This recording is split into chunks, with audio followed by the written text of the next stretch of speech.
Kutija za cipele puna njemačkih izrezaka. Evo, to ćemo sad pogledati. Ovo su sve, vidimo, prigodne marke. Evo, tu smo sad sve prebacujemo u jednu kutiju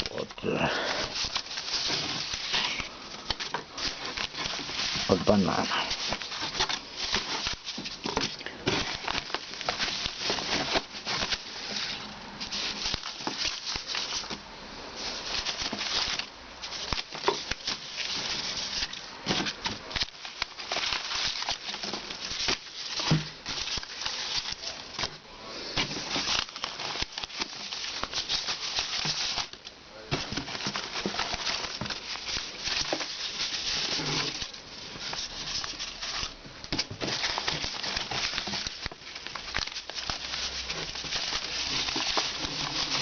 Ovo zaista ima, kako bih rekao, dosta.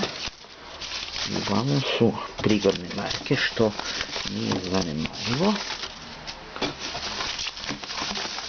Da je to njemačka, ali to je količina toga. Evo ga, tek smo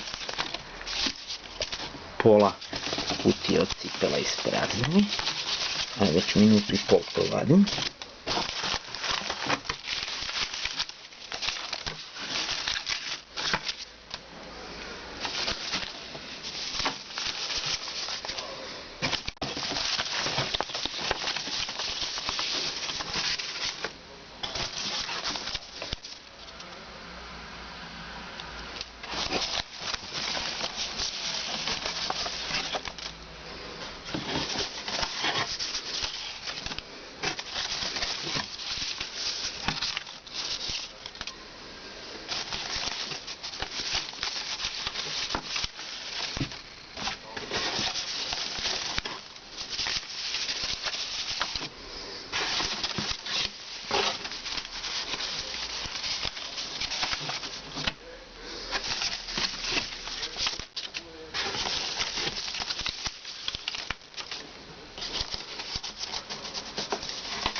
Ima i karneta naljepljenih.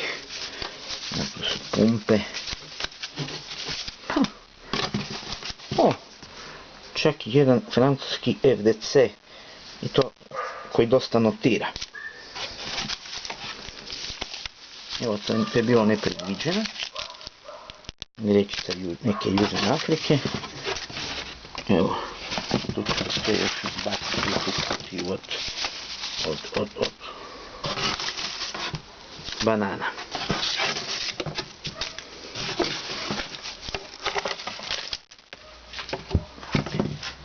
Evo, to je sad sve prebačeno u kutiju od banana i tu zaista ima materijala gdje se ljudi mogu igrati u dugim zimskim večerima. I uglavnom su prigodne marke, ima dosta tih doplatnih maraka koji su ipak rijeđe i ljudi se susreću. Evo.